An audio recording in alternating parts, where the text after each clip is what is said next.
কালকে কান্নাকাটি করছেন, এই জন্য এই টাকাটা আবার দিয়ে গেলাম। কি হয়েছিল, সাথে সাথে সেখান থেকে এয়ারপোর্ট থেকে অ্যাম্বুলেন্স দিয়ে তাদের মেডিকেলে পাঠানো হয়। তার অবস্থা তো খারাপ ছিল। 49,575 টাকা তারা দিয়েছে আমার। তোমার হাতে। আসসালামু আলাইকুম। কিরগিজস্তান বাংলাদেশি প্রবাসী কল্যাণ সংস্থা থেকে আমি মোহাম্মদ রাকিবুল ইসলাম এবং আশিক ভাই। আমাদের তৃতীয় নাম্বার যে রোগীটা ছিল এমডি রাসেল, মাসুম ভাই প্রথম থেকে রোগীর এভরিথিং সব কিছু দেখাশোনা করতেছে। তো আমরা আমাদের এই সংস্থাটা খুলছি মাত্র 2 থেকে 3 সপ্তাহ হয়েছে। এর মধ্যে আমরা 2টা রোগীর জন্য টাকা পয়সা উঠাই একবারকে সহযোগিতা করছি। তো এই রোগীটার দায়িত্বে যেহেতু ওনারা আছে, পরবর্তীতে যখন আমরা জানতে পারি যে ওনার অবস্থা একদম খারাপ, তখন আমরা জিজ্ঞেস করি ওর পরিস্থিতি কি। বলছে সব কিছু ওকে আছে, এখন শুধু 18,000 শ্রম লাগবে টিকিটের জন্য। তখন আমরা টিকিটের জন্য আমাদের গ্রুপে দিই। টিকিটের জন্য গ্রুপে দিলে আমাদের গ্রুপে উঠে 27,148 শ্রম। টিকিটের দায়িত্ব দিচ্ছে ফয়েজ ভাইকে। ফয়েজ ভাইকে আমরা 18,000 শ্রম দিই, তিনি টিকিট কেটে দেয়। তারপর আমাদের কাছে বাকি থাকে 9,000 শ্রম থাকে। ওকে, 9,000 শ্রম থাকে। তারপর ভাইয়াকে ফোন দেওয়া হয় মেডিকেলে যে এখানে ইমার্জেন্সি 4,000 শ্রম লাগবে। ভাইয়া সাথে সাথে এটা ট্রান্সফার করে। তারপর আমাদের কাছে 5,000 শ্রম থাকে। 5,000 শ্রম ছিল। তখন ভাই যখন মেডিকেলে আসার পরে এখানে বিল আরো 10,000 টাকা ডিউ ছিল। ডিউ থাকার পরে সাথে আরো 5,000 দিলাম। ডিউ থাকার পরে ভাইয়ের নিজের পকেট থেকে 5,000 টাকা ভরে ওই ডিউটা ফিল আপ করে এবং তাকে এয়ারপোর্টে পৌঁছে দেওয়ার জন্য 2,000 শ্রম দেওয়া হয়। তার মানে আমাদেরকে 27,000 টাকা শেষ করে পকেট থেকে আরো 7,000 টাকা যায়। মোট 34,000 শ্রম এই উইকে দেওয়া হয়। দেওয়া হওয়ার পরে যখন তার ফ্লাইট ছিল, সেদিন সেই ইমিগ্রেশনে তার অবস্থা খুবই খারাপ হয়ে যায়, সে অজ্ঞান হয়ে যায়।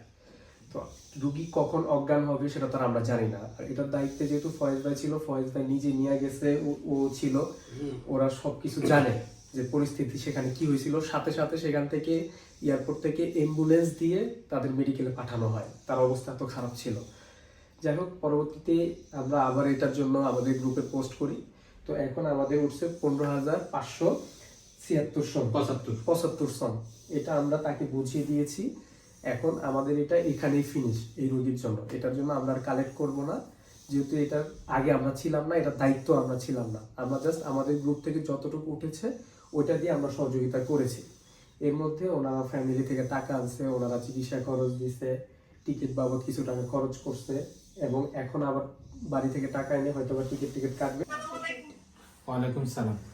আমরা এখন আসছি যতটুকু পারছি, যে যেহেতু আপনার জামাই আছে এই জায়গায়, হাজব্যান্ড আছে, আমরা শুনছি ওর কাছ থেকে যে আপনারা বাংলাদেশ থেকে ওর টিকিটের টাকা সব দিবেন, দিলে ও সাথে যাবে, সাথে যাওয়াটা বেটার হবে।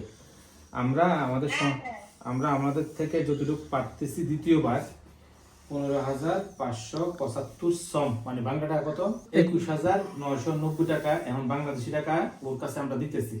ওরে যাই টাকা দেন আমাদেরকেও জানাবেন। আমাদের নাম্বার আছে এই জায়গাতে। আমার ছোট ভাই আছে রাকিব আসছে, আমার ওয়াইফ আছে, আমরা আসছি। তো এখন বিষয়টা হচ্ছে কি, আমরা তো একবার 34,000 দিচ্ছি, এখন আবার 15,575 শ্রম আল্লাহর রাস্তায় দিলাম। আমরা দোয়া করি আপনার হাজবেন্ড সুস্থ হোক।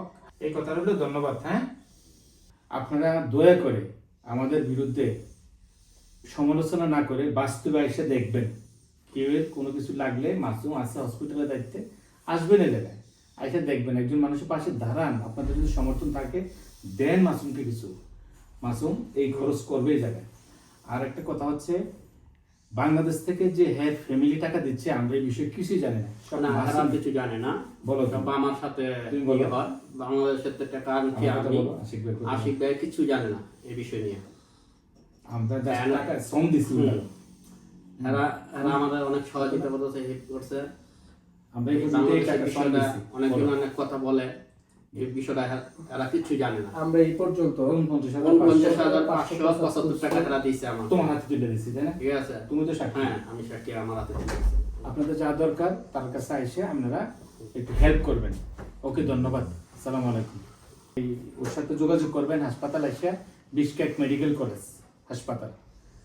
সবাই এসে এই রুগীকে আপনারা দেখবেন, ওই রুগীর জন্য আপনারা সহযোগিতা করবেন। এটা মানুষের জন্য করে। আমরা যেটা করতেছি, আমরা মানুষের জন্য করতেছি। এই দেখেন, টাইম লস, আমার কাজ পালে আসছি, রাকিবের কাজ পালে আসছি। আমরা ওই ছেলেটা কাজ পালে এদিকে ডিউটি করতেছে, ও কোনো আত্মীয় স্বজন না। যারা সমালোচনা করেন তারা আইসা একটু সহযোগিতা করেন, 1 ঘন্টা সময় দেন। 1 ঘন্টা সময় দেন আল্লাহর হস্তে। ছেলেটা ধন্যবাদ। শুরু থেকে একদম এই ছেলেটা পরিষ্কার শেভ পরিষ্কার করার করতেছে। খাওয়ার সময় পাইতেছে না, আসেন একটু সময় দেন। আর ব্যাড কমেন্ট করতেছেন, যারা ব্যাড কমেন্টস করছে তারা একটা সময় দেয় নাই। 1 টাকাও তোমরা দিচ্ছ না, কিন্তু ব্যাড কমেন্ট করতেছো। যাক, ধন্যবাদ তোমাদেরকে। চলো।